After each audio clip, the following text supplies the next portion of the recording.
क्या आपने कभी ऐसे ट्रेजर के बारे में सुना है जो पीपल के पेड़ पे रहता है और रात के समय में वो लोगों का शिकार करता है? ये अपनी चपेट में इंसान की जिंदगी को नर्क बना देता है और उसकी बहुत बुरी हाल करता है और आखिर में उस पे मरने को मजबूर कर देता है। जी हाँ, मैं बात कर रहा हूँ मुंजिया के बारे में। एक ऐसा इंडियन R1 लेजेंड, एक ऐसा शैतान जिसके बारे में बहुत ही लोगों ने कम सुना होगा, लेकिन बहुत ही जल्द इसके बारे में हर किसी को पता चल जाएगा, क्योंकि मुंजिया के बेस पर एक मूवी आने वाली है जिसका टीजर रिलीज हो चुका है और इसका टीजर आप लोगों ने देख ही लिया हो। एक्चुअली ये टीजर देखने के बाद में मैं भी बहुत ज्यादा एक्साइटेड एंड आई होप कि इसमें मुंजिया को बहुत ज्यादा मुंजिया को दिखाया गया हो। लेकिन फिलहाल अभी हम चलने वाले इंडियन फोर्स लेगोर्स की दुनिया में और जानने वाले हैं कि ये कौन है मुंजिया और आखिर लोगों का ये शिकार क्यों करता है मुंजिया। लेकिन कभी आपके साथ में इसका शिकार हो जाए तो आप इससे कैसे बचेंगे? तो हो जाओ तैयार, क्योंकि हम चलने वाले इंडियन R1 लेजेंड के बारे में और दुनिया में, क्योंकि आज के इस फाड़ू वीडियो में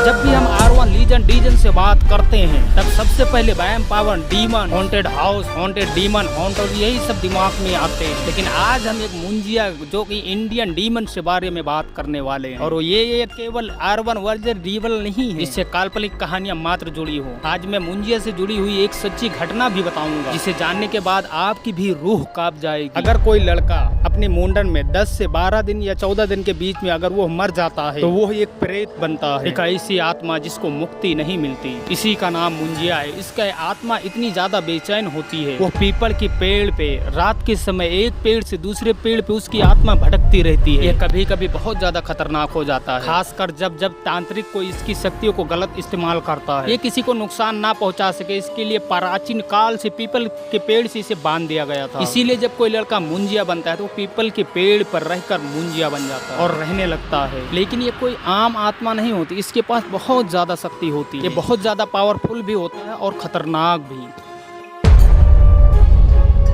मुंजिया केवल रात के समय पे ही लोगों का शिकार बनाता है। यह अदृश्य होता है, किसी को भी नजर नहीं आता है, लेकिन इसके पास एक बहुत बड़ी कमजोरी होती है, इसके अपने परिवार के लोग इसे देख सकते हैं। मुंजिया अगर किसी के शरीर के अंदर प्रवेश कर जाए तो उसको पागल भी कर सकता है और उसकी शरीर को एकदम से हल्का भी कर देगा। कई तांत्रिक लोग अपने दुश्मनों का खात्मा करने के लिए मुंजिया का इस्तेमाल करते थे, क्योंकि मुंजिया के पास इतनी ताकत होती है, किसी औरत के पेट में बच्चे पल रहे होते हैं उसको भी अंदर से मार देता है और उसे मार देने की भी ताकत रखता है। मुंजिया इतना पावरफुल होता है कि उसके ऊपर किसी भी तरीके से मंत्र, जाप, पावर टोनक कुछ भी उसके ऊपर काम नहीं आने वाला। लेकिन इससे बचने का एक बहुत ही आसान तरीका है। अगर मुंजिया किसी के शरीर के अंदर घुस जाता है और किसी को परेशान कर रहा होता है तो मुंजिया का ये श्राप 7 पीढ़ी तक चल सकता है। लेकिन अगर मुंजिया से दिल से माफी मांग ली जाए, उसकी नाराजगी दूर कर दिया जाए तो मुंजिया के दिए हुए श्राप को खत्म किया जा सकता है और इसके द्वारा बॉडी के अंदर जो परचेज किया गया मुक्त किया जा सकता है। कहते हैं लोग कि मुंजिया तभी परेशान करता है जब उससे बहुत ज्यादा मुंजिया परेशान हो जाता है। मुंजिया का दिमाग एक छोटे बच्चे की जैसा होता है, अगर इससे ठीक तरीके से माफी मांग लिया जाए तो ये अपनी तरीके से माफ कर देता है। लिटरली जब पहली बार मैंने मुंजिया के बारे में सर्च करना चालू किया तभी मुझे ये सब देख के बहुत ज्यादा, और ये सब वीडियो बनाने के चक्कर में मैं बहुत ज्यादा रिसर्च किया कि इस टॉपिक पे वीडियो कैसे बनाया जाए। और जैसे जैसे मुंजिया के बारे में मुझे जानकारी मिली तो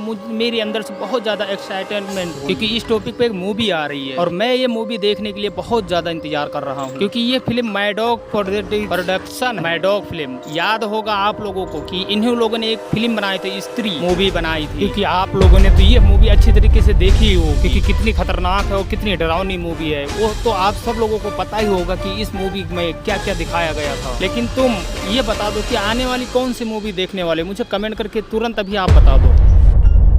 यह 1967 महाराष्ट्र का एक गांव था जिसका नाम था चिंचवांचन। यहाँ पे मदन नाम का एक लड़का रहता था जो रात के समय अपने घर लौट रहा था। रात के करीब 10 बजे होंगे और मदन की उम्र लगभग 20 साल की रही होगी। वो पीपल के एक घने पेड़ के नीचे से गुजर रहा होता है। वो पेड़ इतना घना था कि उसकी वजह से चांद की रोशनी पर जमीन पर नहीं पहुँच रही थी। तभी मदन वहाँ पे थोड़ी देर के लिए पेड़ के नीचे रुका और वहाँ पर उसे एक नंबर लग गई। मदन ने सोचा कि इसी पेड़ के नीचे कर लेता हूँ, क्योंकि रात का समय है। वो ने सोचा कि थोड़ा बहुत मैं अगर इधर उधर जाऊंगा तो हो सकता है जंगली जानवरों का शिकार न बन जाऊं। लेकिन यही थी मदन की सबसे बड़ी गलती। लेकिन मदन को अंदाजा नहीं था कि उस पेड़ के ऊपर एक मुंजिया रहता है। अगर कोई भी इंसान मुंजिया को छेड़ता है तो वो उसके पीछे पड़ जाता है। और मदन ने उस पेड़ के पीछे पेशाब करके मदन के घर का अपमान किया था। और मुंजिया बहुत ही पावरफुल था और मदन के शरीर में घुस जाता है। इसके बाद से मुंजिया पूरी तरीके से पागलों जैसी हरकतें करना चालू कर देता है। वो कभी खुद को कभी अपने घर वालों को मारने की कोशिश करता था। कई साल बीत गए लेकिन मदन को कोई भी ठीक नहीं कर सका और कोई पता भी नहीं लगा सका कि आखिर मदन के पीछे क्या राज है। वो बहुत ही ज्यादा हिंसक हो चुका था। कई साल बीत गए लेकिन उसके शरीर के अंग कोई काम नहीं कर रहा था। एक दिन अचानक मदन के सारे घर वाले रहस्यमय तरीके से मारे गए और बहुत ही खौफनाक है। मदन के घर वाले उससे इतना ज्यादा परेशान हो गए थे कि वो उसको एक कमरे में बंद करके रखा करते थे। घर में सारे सदस्यों की मौत हो जाती है। तब उसके पड़ोसियों ने आके उसके कमरे को खोला। तब उसके अंदर देखा तो कोई नहीं था। कई महीने तक उसी पेड़ के ऊपर मदन, सब बहुत ज्यादा डर जाते हैं और मदन को उसी पेड़ पे बैठा हुआ देखा। पूरे गाँव वाले इकट्ठा हो गए और सब ने देखा कि मदन तो पेड़ के ऊपर बैठा हुआ है। वो सब देख के बहुत ज्यादा परेशान हो जाते क्योंकि मदन का शरीर बैठा हुआ था और उस शरीर के अंदर जान नहीं थी। इस घटना के बाद गांव वाले अच्छी तरीके से समझ गए थे कि मदन को हुआ क्या था और इसी घटना के बाद से गांव वालों ने उस पेड़ के नीचे से निकलना बंद कर दिया। शहर के लोग प्राचीन कहानी और अंधविश्वास को कहकर ठुकरा देते हैं, लेकिन आज भी कई सारे किस्से ऐसे मौजूद हैं जो कि ये भी साबित करते हैं कि यहाँ पे भूत प्रेत होते हैं। और केवल कहानियां नहीं है, असल जिंदगी में ये ऐसा भी होता है और होता आ रहा है। यह इंडियन फोर्स रियल लाइफ में जरूर होते हैं। अगर गलती से इन्हें नाराज कर दोगे तो उसका अंदाजा आप खुद लगा सकते हैं। इसीलिए कहते हैं कि भैया बड़े बूढ़ों की बात माना करो। अगर वो कहते हैं कि कहीं पर मत जाओ तो वहाँ पर नहीं जाना चाहिए। और अगर किसी चीज को छूने से मना कर रहे हैं तो हो सकता है उसके पीछे कोई ना कोई तो रीजन जरूर होगा। अगर आपको ये वीडियो पसंद आया हो तो इस बुजुर्ग की भी बात मान लो कि एक सब्सक्राइब जरूर कर लेना। अगर चैनल पे पहली बार आए तो चैनल को सब्सक्राइब जरूर कर लो क्योंकि यहाँ पर मैं ऐसे ही भूतिया वीडियो लेकर आता रहता हूँ। और हाँ, अभी तक तुमने मुंजिया का टीजर नहीं देखा तो फटाफट जाकर देखो, मजा आ जाएगा। यार मैं तो जा रहा हूँ पीपल के पेड़ के नीचे बैठने के लिए, लेकिन तुम अपना ध्यान रखना। रात के नीचे से अगर किसी पेड़ के नीचे से निकलना तो अपना ध्यान जरूर रखना। और पेड़ के नीचे यानी कि पीपल के पेड़ के नीचे अगर निकलते हो तो वहाँ पे 1 नंबर या 2 नंबर करने की बिल्कुल भी कोशिश मत करना। इस वीडियो का यहीं पे एंड करते हैं। मिलते हैं फिर अगले वीडियो में, एक फाड़ू वीडियो। Okay, good bye.